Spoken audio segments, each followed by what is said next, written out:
ഇങ്ങനെയുള്ള ഇയർബഡ്സ് ഒക്കെ ഉപയോഗിക്കുന്ന മിക്കവാറും എല്ലാവർക്കും തന്നെ ഉണ്ടാകുന്നൊരു പ്രശ്നമാണ്. മേടിച്ചൊരു കുറച്ചൊക്കെ നാൾ കഴിയുമ്പം ഇതിൻ്റെ ഏതെങ്കിലും ഒരു സൈഡിലെ സ്പീക്കർ കംപ്ലൈൻറ്റ് ആവുന്നത്. അപ്പോൾ നമ്മൾ ഇന്നത്തെ വീഡിയോയിൽ ഇങ്ങനെ കംപ്ലൈൻറ്റ് ആവുന്നതിൻ്റെ കാരണം അതെങ്ങനെയാണ് റെഡിയാക്കി എടുക്കണമെന്നും കാണിച്ചു തരാം. ഇപ്പോൾ ഇവിടെ എൻ്റെ ഇരിക്കുന്ന ഈ ഒരു ഇയർബഡ്സിനും ഇതേ ഒരു പ്രശ്നം തന്നെയാണ്. ഇതിൻ്റെ ഒരു സ്പീക്കർ മാത്രമാണ് വർക്ക് ചെയ്യുള്ളൂ. ഇതിൻ്റെ ഒരു റൈറ്റ് സൈഡിലുള്ള ഈ ഒരു സ്പീക്കറിന് കുഴപ്പമൊന്നുമില്ല, ചാർജ് ആവുന്നുണ്ട്, വർക്കും ആവുന്നുണ്ട്. ലെഫ്റ്റ് സൈഡിലെ സ്പീക്കറിനാണ് ഈ ഒരു പ്രശ്നം വന്നേക്കുന്നത്. മിക്കവാറും എല്ലാവർക്കും തന്നെ ഈ ഒരു പ്രശ്നം തന്നെയാണ് വരാറുള്ളത്. ഏതെങ്കിലും ഒരു സൈഡിലെ സ്പീക്കർ ഓൺ ആവാത്ത അവസ്ഥ. നമ്മൾ ഈ ഒരു സ്പീക്കർ എടുത്തിട്ട് ഈ ഒരു ബോക്സിൽ വെക്കുന്ന സമയത്ത് മാത്രം റെഡ് LED ഒന്ന് തെളിയും. നമ്മൾ ഇതിൽ നിന്ന് എടുക്കുമ്പോൾ അപ്പോൾ തന്നെ ഇത് ഓഫായി പോകുന്ന പ്രശ്നമാണ്. അപ്പോൾ ഇങ്ങനെയൊക്കെയുള്ള പ്രശ്നം ഉണ്ടാകുമ്പോൾ ചിലർ ഇത് പൂർണ്ണമായിട്ട് ഒഴിവാക്കാറുണ്ട്. അപ്പോൾ ഈ ഒരു കംപ്ലൈൻറ്റ് വരാനുള്ള കാരണം വേറെ ഒന്നുമില്ല, ഇതിൻ്റെ ബാറ്ററി കംപ്ലൈൻറ്റ് ആയതാണ്. ഇങ്ങനെയുള്ള ഇയർബഡ് സെറ്റിന് മൊത്തത്തിൽ 3 ബാറ്ററിയാണ് വരുന്നത്. ഒന്നാമത്തെ ബാറ്ററി ഈ ഒരു മെയിൻ ബോക്സിലുണ്ടാവണം. പിന്നെ 2 ബാറ്ററികൾ ഓരോ സ്പീക്കറിലുമായിട്ടുമുണ്ട്. അപ്പോൾ ഇങ്ങനെയുള്ള ഏതെങ്കിലും സൈഡിലുള്ള സ്പീക്കർ ഓൺ ആകുന്നില്ലെങ്കിൽ ഇതിൻ്റെ ബാറ്ററി കംപ്ലൈൻറ്റ് ആയെന്ന് കരുതിയാൽ മതി. അതുപോലെ ചിലരുടെയൊക്കെ സ്പീക്കറിൻ്റെ ബാറ്ററി കംപ്ലൈൻറ്റ് ആവാറില്ല, ഈ ഒരു മെയിൻ ബോക്സിലുള്ള ബാറ്ററിയാണ് കംപ്ലൈൻറ്റ് ആവാറുള്ളത്. അപ്പോൾ ഇതിൽ ഏത് ബാറ്ററി കംപ്ലൈൻറ്റ് ആയാലും ഇത് നമുക്ക് ഈസി ആയിട്ട് മാറാവുന്നേ ഉള്ളൂ. അപ്പോൾ ഇവിടെ എൻ്റെ ഇരിക്കുന്ന ഈ ഒരു ഇയർബഡ്സിലെ ഈ ഒരു സ്പീക്കറാണ് കംപ്ലൈൻറ്റ്. അപ്പോൾ ഇതെങ്ങനെയാണ് റെഡിയാക്കി എടുക്കുന്നത് കാണിച്ചു തരാം. അതുപോലെ ഇങ്ങനെയുള്ള ഇയർബഡ്സ് ഓൺ ആയില്ലെന്ന് കരുതി പെട്ടെന്ന് തന്നെ എൻ്റെ ബാറ്ററി ചേഞ്ച് ചെയ്യാൻ നിൽക്കരുത്. ഈ ഒരു കാര്യം കൂടി ചെക്ക് ചെയ്യണം. ഈ ഒരു ബോക്സിൽ ഇങ്ങനെ 2 സ്പീക്കർ വെക്കുന്ന സൈഡിലായിട്ട് ഇങ്ങനത്തെ 2 പിന്ന് പൊങ്ങിയിട്ടുണ്ടായിരിക്കും. ഇപ്പുറത്തെ സ്പീക്കറിൻ്റെ സൈഡിലും ഉണ്ട് ഇങ്ങനെ തന്നെ. അപ്പോൾ ഈ ഒരു പിന്നൊക്കെ കറക്റ്റായിട്ടുണ്ടോ എന്ന് നോക്കുക. അതിൻ്റെ മുകളിൽ ക്ലാവ് പോലെയൊക്കെ ഉണ്ടെങ്കിൽ അതൊന്ന് ക്ലീൻ ആക്കുക. അതുപോലെ സ്പീക്കറിലും ഇതുപോലെ 2 ഡോട്ട് പോലെ ഒരു ഗോൾഡൻ കളറിൽ 2 പോയിന്റുകൾ കാണും. അപ്പോൾ ഇതൊന്ന് ക്ലീൻ ആക്കി വെക്കുക. ചിലപ്പോൾ ഈ ഒരു പ്രശ്നം കൊണ്ടും ബാറ്ററി ചാർജ് ആവാതെയൊക്കെ വരും. അപ്പോൾ ആദ്യം ഇത് ചെയ്തിട്ട് മാത്രം റെഡി ആയില്ലെങ്കിലാണ് ബാറ്ററി ചേഞ്ച് ചെയ്യാൻ നിൽക്കാവുള്ളൂ. അപ്പോൾ ഇങ്ങനെയൊക്കെ ചെയ്തിട്ടും ഇത് ഓക്കെ ആയിട്ടില്ലെങ്കിൽ പിന്നെ ഇതിൻ്റെ ബാറ്ററി കംപ്ലൈൻ്റ് ആണെന്ന് ഏകദേശം ഉറപ്പിക്കാം. അപ്പോൾ ഇനി ഈ ഒരു സ്പീക്കർ നമുക്ക് ഓപ്പൺ ആക്കി നോക്കാം, ഇതിൻ്റെ ഉള്ളിലെ അവസ്ഥ എന്താണ്. അതുപോലെ ഇങ്ങനെയുള്ള സ്പീക്കറിനെയും പലതിനും പല രീതിയിലാണ് ഓപ്പൺ ആക്കുന്നത്. ചിലതിൻ്റെയൊക്കെ ഈ ഒരു സ്പീക്കറിൻ്റെ സൈഡാണ് ഓപ്പൺ ആക്കുന്നത്. ഞാനിവിടെ എടുത്തേക്കുന്ന ഈ ഒരു സ്പീക്കറിൻ്റെ സെൻറ്റർ ഭാഗമാണ് ഓപ്പൺ ആക്കേണ്ടത്. അപ്പോൾ നമുക്കിത് ചെറുതായിട്ടൊന്ന് പതിയെ പൊക്കി എടുത്താൽ മതി ഇത്. അതുപോലെ എനിക്ക് ഈ ഒരു ഇയർബഡ്സ് തന്നത് ടെക്നോ ഫ്രീക്ക് ബൈ മിഥുൻ, ഈ ഒരു യൂട്യൂബ് ചാനൽ വീഡിയോ ചെയ്യുന്ന മിഥുൻ പ്രോയാണ്. അങ്ങനെ ഞാൻ ഈ ഒരു സ്പീക്കർ ഇവിടെ ഓപ്പൺ ആക്കി എടുത്തിട്ടുണ്ട്. അപ്പോൾ ഈ ഒരു ചെറിയ സ്പീക്കറിൻ്റെ ഉള്ളിലും ചെറിയൊരു ബാറ്ററിയും ഒരു ബോർഡൊക്കെ ഉണ്ട്. അപ്പോൾ ഇതിൻ്റെ ഈ ഒരു ബാറ്ററി കംപ്ലൈൻ്റ് ആവുന്നതുകൊണ്ടാണ് ഇങ്ങനെ ഒരു പ്രശ്നം ഉണ്ടാകാൻ കാരണം. അപ്പോൾ ഈ ഒരു ബാറ്ററി മാറിയിട്ട് വേറെ പുതിയ ബാറ്ററി ഇട്ടാൽ മതി, ഈ ഒരു പ്രശ്നം പരിഹരിക്കാൻ പറ്റും. അപ്പോൾ ഇതിന് ഉപയോഗിക്കുന്നത് 3.7 വോൾട്ടിൻ്റെ ലിഥിയം ബാറ്ററിയാണ്. അതുപോലെ മെയിനായിട്ട് ഇങ്ങനെയുള്ള ബാറ്ററി കംപ്ലൈൻ്റ് ആവാനുള്ള കാരണം ഇത് നമ്മൾ കറക്റ്റായിട്ട് ചാർജ് ചെയ്ത് ഉപയോഗിക്കാൻ. അങ്ങനെയൊക്കെയുള്ള ഇലക്ട്രോണിക് സാധനങ്ങളിലൊക്കെ വരുന്ന ബാറ്ററി ഇത് മാസത്തിൽ ഒരു തവണയെങ്കിലും ചാർജ് ചെയ്ത് ഉപയോഗിക്കുക, അല്ലെങ്കിൽ ബാറ്ററി വേഗം കംപ്ലൈൻ്റ് ആയി പോകും. ഈ ഒരു ബാറ്ററി ഇപ്പം ബൾജായിട്ടിരിക്കുകയാണ് വീർത്ത്. അപ്പോൾ ഇനി അടുത്തടുത്ത് നമുക്ക് ഈ ഒരു പഴയ ബാറ്ററി മാറിയിട്ട് പുതിയ ബാറ്ററി ഇട്ടാൽ മതി. ഇതിന് വേണ്ടിയിട്ടുള്ള പുതിയ ബാറ്ററി ഞാനിവിടെ വാങ്ങിയിട്ടുണ്ട്. ഈ ഒരു ബാറ്ററിക്ക് പുതിയതിന് 50 രൂപയാണ് ആയത്. ഈ ഒരു സ്പീക്കറിലുണ്ടായിരുന്ന പഴയ ബാറ്ററി 55 mAh പുതിയ ബാറ്ററി 90 mAh ആണ്. അപ്പോൾ ഈ ഒരു പുതിയ ബാറ്ററി ഇതിനകത്ത് വെക്കുകയാണെങ്കിൽ കൂടുതൽ സമയം ബാക്കി പിന്നെയും കിട്ടാനുള്ള ചാൻസ് വളരെയധികം കൂടുതലാണ്. അതുപോലെ ഞാനിവിടെ ഈ ഒരു ബാറ്ററി വാങ്ങിയത് തൊടുപുഴ കിഷോർ ഓഡിയോസിൽ നിന്നാണ്. ഇങ്ങനെയുള്ള ഇയർബഡ്സിനൊക്കെ ഉപയോഗിക്കാൻ പറ്റുന്ന പല സൈസിലുള്ള ബാറ്ററി ഈ ഒരു ഷോപ്പിലുണ്ട്. അപ്പോൾ ഇതാണ് ഷോപ്പിൻ്റെ contact details. Thodupuzha private bus സ്റ്റാൻഡിന് തൊട്ടടുത്ത് തന്നെയാണ് ഷോപ്പുള്ളത്. അതുപോലെ നമ്മളിവിടെ അടുത്ത കംപ്ലൈൻ്റ് ആയ സ്പീക്കറുണ്ടായിരുന്ന ബാറ്ററിയാണിത്. അപ്പോൾ ഈ ഒരു ബാറ്ററിയുടെ മുകളിലായിട്ട് ഇതുപോലെ ചെറിയൊരു ബോർഡുണ്ട്. അപ്പോൾ ഈ ഒരു ബോർഡ് കൂടി നമുക്ക് ആവശ്യമാണ് പുതിയ ബാറ്ററിയിലേക്ക് വെക്കാൻ. അപ്പോൾ നമുക്ക് ഈ ഒരു ബാറ്ററിയിൽ നിന്നും പഴയ ഒരു ബോർഡും നമുക്ക് റിമൂവ് ചെയ്തെടുക്കണം. ഇതിലൊന്നും വേറെ സംശയിക്കാനില്ല. ഈ ഒരു ബാറ്ററിയിൽ നിന്നുള്ള പോസിറ്റീവ് നെഗറ്റീവും ഈ ഒരു ബോർഡിലേക്കാണ് കണക്ട് ചെയ്തേക്കുന്നത്. ബാറ്ററിയിലും മാർക്കിംഗ് ഉണ്ട് പോസിറ്റീവ് നെഗറ്റീവിൻ്റെയും, ബോർഡിലും മാർക്കിംഗ് ഉണ്ട് പോസിറ്റീവ് നെഗറ്റീവിൻ്റെയും. അപ്പോൾ മാർക്കിംഗ് കറക്റ്റായിട്ട് ചെക്ക് ചെയ്ത് നോക്കി വെക്കുക. അതുപോലെ ഈ കാണുന്നതാണ് പുതിയ ബാറ്ററി. പുതിയ ബാറ്ററിയിലും പോസിറ്റീവ് നെഗറ്റീവും കറക്റ്റായിട്ട് അടയാളപ്പെടുത്തിയിട്ടുണ്ട്.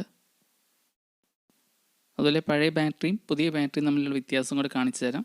വ്യത്യാസം വേറെ ഒന്നുമില്ല, പഴയ ബാറ്ററി വീർത്തിങ്ങനെ പൊട്ടാറായ ഒരു അവസ്ഥയിലാണ് ഇരിക്കുന്നത്. അപ്പോൾ നമുക്കിനി ഈ ഒരു പഴയ ബാറ്ററി മാറ്റിയിട്ട് പുതിയ ബാറ്ററി ഈ ഒരു ബോർഡിലേക്ക് സോൾവ് ചെയ്ത് കൊടുക്കാം. അതിൽ ഈ ഒരു ബാറ്ററി മാറുന്നതിന് മുമ്പായിട്ട് പഴയ ബാറ്ററി വോൾട്ടും പുതിയ ബാറ്ററി വോൾട്ടും കൂടി ഒന്ന് ചെക്ക് ചെയ്ത് കാണിക്കാം. ഇത് പുതിയ ബാറ്ററി വോൾട്ടാണ്. പുതിയ ബാറ്ററിക്ക് 4.7 ആണ് കാണിച്ചത്. പഴയ ബാറ്ററിക്ക് 0.34 വോൾട്ടാണ് കാണിക്കുന്നത്. അപ്പോൾ ഇനി 100% ഉറപ്പിക്കാം പഴയ ബാറ്ററി കംപ്ലൈൻ്റ് ആയതുകൊണ്ടാണ് ഇത് ഓണാവാതിരുന്നതെന്ന്. അപ്പോൾ ഇനി പഴയ ബാറ്ററി നമുക്ക് ഈ ഒരു ബോർഡിൽ നിന്ന് റിമൂവ് ചെയ്തെടുക്കാം. ഇനി ഈ ഒരു ബോർഡിലേക്ക് നമുക്ക് പുതിയ ബാറ്ററിയാണ് കണക്ട് ചെയ്യേണ്ടത്.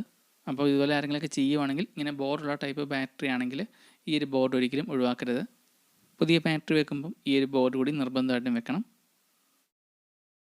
ഇനി ഈ ഒരു ബോർഡിലേക്ക് നമ്മൾ പുതിയ ബാറ്ററി സോൾവ് ചെയ്ത് കൊടുക്കുകയാണ്. കറക്റ്റ് പോസിറ്റീവ് നെഗറ്റീവ് നോക്കി പുതിയ ബാറ്ററി ഒരു ബോർഡിൽ കണക്ട് ചെയ്തപ്പം ബോർഡ് ഓണായി വന്നു. ഇപ്പോൾ കുഴപ്പമൊന്നുമില്ല, അത് വർക്ക് ചെയ്യുന്നുണ്ട്. അപ്പോൾ ഇതുപോലുള്ള ചെറിയ പ്രശ്നങ്ങൾ കാരണമൊക്കെയാണ് ഇതുപോലുള്ള സാധനങ്ങളൊക്കെ പലരും വലിച്ചെറിയുന്നത്. അതിൽ ഈ ഒരു ബോർഡ് ചെറിയൊരു മാസ്കിൻ ടേപ്പോ അല്ലെങ്കിൽ ഇൻസുലേഷൻ ടേപ്പോ എന്തെങ്കിലും വെച്ചൊന്ന് കവർ ചെയ്ത് കൊടുക്കണം. അല്ലെങ്കിൽ ഈ ഒരു ബാറ്ററിയുടെ മുകളിലുള്ള ഈ ഒരു ബോർഡ് മെയിൻ ബോർഡിലൊക്കെ ടച്ചായി ഷോർട്ട് ആകാൻ വഴിയുണ്ട്. അപ്പോൾ ഈ ഒരു ബാറ്ററി എന്തെങ്കിലും മാസ്കിൻ ടേപ്പോ എന്തെങ്കിലും ഇൻസുലേഷൻ ടേപ്പോ എന്തെങ്കിലും ഉപയോഗിച്ചൊന്ന് കവർ ചെയ്ത് കൊടുക്കുക. അപ്പോൾ ഇത്രയേ ഉള്ള പരിപാടി. ഇനി ഈ ഒരു ബാറ്ററിയും ഈ ഒരു ബോർഡ് കറക്റ്റ് വെച്ചിട്ട് ഇതൊന്ന് കറക്റ്റ് അതിൻ്റെ അടപ്പൊക്കെ മുകളിൽ ഒരു കവറൊക്കെ ഇട്ട് കറക്റ്റ് അടച്ചെടുക്കുക. അപ്പോൾ ഇനി നിങ്ങളുടെ കയ്യിലുള്ള ഇയർബഡ്സ് ഒക്കെ കംപ്ലൈൻറ്റ് ആയിട്ടുണ്ടെങ്കിൽ ഇതിൻ്റെ സ്പീക്കർ ഇതുപോലെ ചേഞ്ച് ചെയ്തെടുത്താൽ മതി. അതുപോലെ നമ്മളിത് മേടിക്കുമ്പോൾ കിട്ടുന്നതിൻ്റെ ബാറ്ററിക്ക് വളരെ MAH കുറവായിരിക്കും. ഇതിൻ്റെ MAH കൂടിയ ബാറ്ററികൾ മേടിക്കാൻ കിട്ടും. അപ്പോൾ MAH കൂടിയ ബാറ്ററി മേടിച്ച് വെക്കുവാണെങ്കിൽ കൂടുതൽ സമയം ബാക്കപ്പ് കിട്ടുന്ന രീതിയിൽ നമുക്കിത് മാറ്റിയെടുക്കാൻ പറ്റും. ഞാനിവിടെ ഈ ഒരു സ്പീക്കറിലെ 55 mAh കംപ്ലൈൻ്റ് ആയ ബാറ്ററി മാറിയിട്ട് 90 mAh ബാറ്ററിയാണ് വെച്ചേക്കുന്നത്. 90 mAh ബാറ്ററിക്ക് 50 രൂപയാണ് ആയത്. അതുപോലെ ഇങ്ങനെയുള്ള ഇയർബഡ്സിനൊക്കെ ഉപയോഗിക്കുന്ന ബാറ്ററി ഇലക്ട്രോണിക്സിൻ്റെ സ്പെയർ സാധനങ്ങളൊക്കെ കിട്ടുന്ന ഷോപ്പുകളിൽ അന്വേഷിച്ചാൽ മതി. അതായത് IC റെസിസ്റ്റർ അങ്ങനെയുള്ള കമ്പോണൻസ് കിട്ടുന്ന ഷോപ്പുകളിലാണ് ഇങ്ങനെയുള്ള ബാറ്ററി കൂടുതലായിട്ടും കിട്ടുന്നത്. ഓൺലൈനായിട്ട് മേടിക്കാൻ കിട്ടും, ഓൺലൈനായിട്ടും വില കൂടുതലാണ്. അതുപോലെ ഇയർബഡ്സിൻ്റെയൊക്കെ ബാറ്ററി കംപ്ലൈൻ്റ് ആണെങ്കിൽ പഴയ ബാറ്ററി ആയിട്ട് പോയി മേടിക്കുക. കാരണം വേറെ ഒന്നുമല്ല, പല ബാറ്ററിക്കും പല സൈസായിരിക്കും. ചിലർ നീളം കൂടിയതൊക്കെ ആയിരിക്കും, ചിലർ നീളം കുറഞ്ഞിട്ട് പരന്ന ടൈപ്പ് അങ്ങനെയൊക്കെ ആയിരിക്കും. അപ്പം പഴയ ബാറ്ററി സാമ്പിളായിട്ട് കൊണ്ടുപോയിട്ട് മാത്രം മേടിക്കുക. ഇപ്പോൾ ഇവിടെ നമ്മൾ ബാറ്ററിക്ക് മാറിയ ഈ സ്പീക്കർ ഇതും കറക്റ്റായിട്ട് വർക്ക് ചെയ്യുന്നുണ്ട്. അപ്പോൾ ഇത്രയൊക്കെ ഉള്ളൂ. ഇങ്ങനെയുള്ള ഇയർബഡ്സിൻ്റെയൊക്കെ ബാറ്ററി കംപ്ലൈൻ്റ് ആയാൽ നമുക്ക് തന്നെ സ്വയമേ മാറാവുന്നേ ഉള്ളൂ.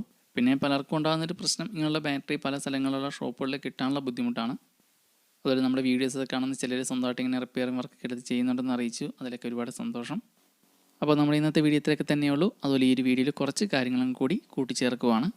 ഈ കാണുന്നത് 150 രൂപയുടെ മ്യൂസിക് പ്ലെയർ ബോർഡാണ്. അപ്പോൾ ഈ ഒരു ടൈപ്പ് മ്യൂസിക് പ്ലെയർ ബോർഡ് കൂടുതലായിട്ട് ഉപയോഗിക്കുന്നത് കസ്റ്റം ഡിസൈനിലേക്ക് ആംപ്ലിഫയർ പാനലൊക്കെ ചെയ്യുന്നവരാണ്. ഈ ഒരു ബോർഡിൽ നേരിട്ട് USB സോക്കറ്റ് ഒന്നുമില്ല. അതൊക്കെ നമ്മൾ വയർ ഉപയോഗിച്ച് നമുക്ക് ഇഷ്ടമുള്ള സൈഡിൽ IR sensor, USB socket, control switch എല്ലാം നമുക്ക് ഇഷ്ടമുള്ള പോലെ സെറ്റ് ചെയ്യാം. ഇപ്പോൾ 150 രൂപയ്ക്ക് ഇതെല്ലാം കൂടി ഒരു കിറ്റായിട്ടാണ് കിട്ടുന്നത്. ഈ ഒരു wiring kit, remote, IR sensor, ഈ ഒരു ബോർഡ്. പിന്നെ ഈ കാണുന്നത് 12 വോൾട്ടിൽ വർക്ക് ചെയ്യുന്ന ക്ലാസ് D ആംപ്ലിഫയർ ബോർഡാണ്.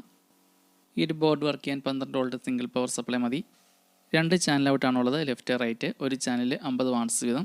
ഈ ഒരു ബോർഡിനാണ് 490. പിന്നെ ഈ കാണുന്ന USB പാനൽ, നമ്മൾ ഇത്രയും നാളും കണ്ടുകൊണ്ടിരുന്ന പാനൽ കൊട്ടല്ല, ഇതിന് കുറച്ച് വ്യത്യാസങ്ങളൊക്കെ ഉണ്ട്. ഈ ഒരു പാനലിൽ ഇൻബിൽറ്റായിട്ട് ആംപ്ലിഫയർ ഉണ്ട്.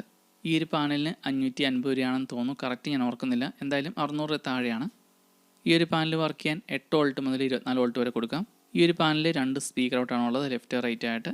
അതുപോലെ ഈ ഒരു പാനലിലും ഒരു ചാനലിൽ 50 വാട്ട്സ് വീതമാണ് ഔട്ട്പുട്ട് പറയുന്നത്. അതുപോലെ ഈ ഒരു പാനലിൽ മാക്സിമം സൗണ്ട് ഔട്ട്പുട്ട് കിട്ടണമെങ്കിൽ ഇതിൽ 24 വോൾട്ട് കണക്ട് ചെയ്യണം. പിന്നെ ഈ ഒരു പാനലിൽ കുറച്ച് വലിയൊരു ഹീറ്റ് സിങ്ക് ഒക്കെ ഉണ്ട്. അതുപോലെ ഈ ഒരു ടൈപ്പ് പാനലൊക്കെ മേടിച്ച് നമുക്ക് മ്യൂസിക് പ്ലെയറൊക്കെ ഉണ്ടാക്കിയെടുക്കണമെങ്കിൽ ഇതിനുള്ള ക്യാബിനറ്റ് കിട്ടും. ക്യാബിനറ്റിന് 150 രൂപയാണ് മെറ്റൽ. അപ്പോൾ നമ്മൾ ഈ കാണിച്ച സാധനങ്ങളെല്ലാം ഉള്ളത് നമ്മൾ ഈ ഒരു ബാറ്ററി, അതായത് ഇയർബഡ്സിൻ്റെ ആ ഒരു ബാറ്ററി മേടിച്ച ആ ഒരു ഷോപ്പിൽ തന്നെയാണ്.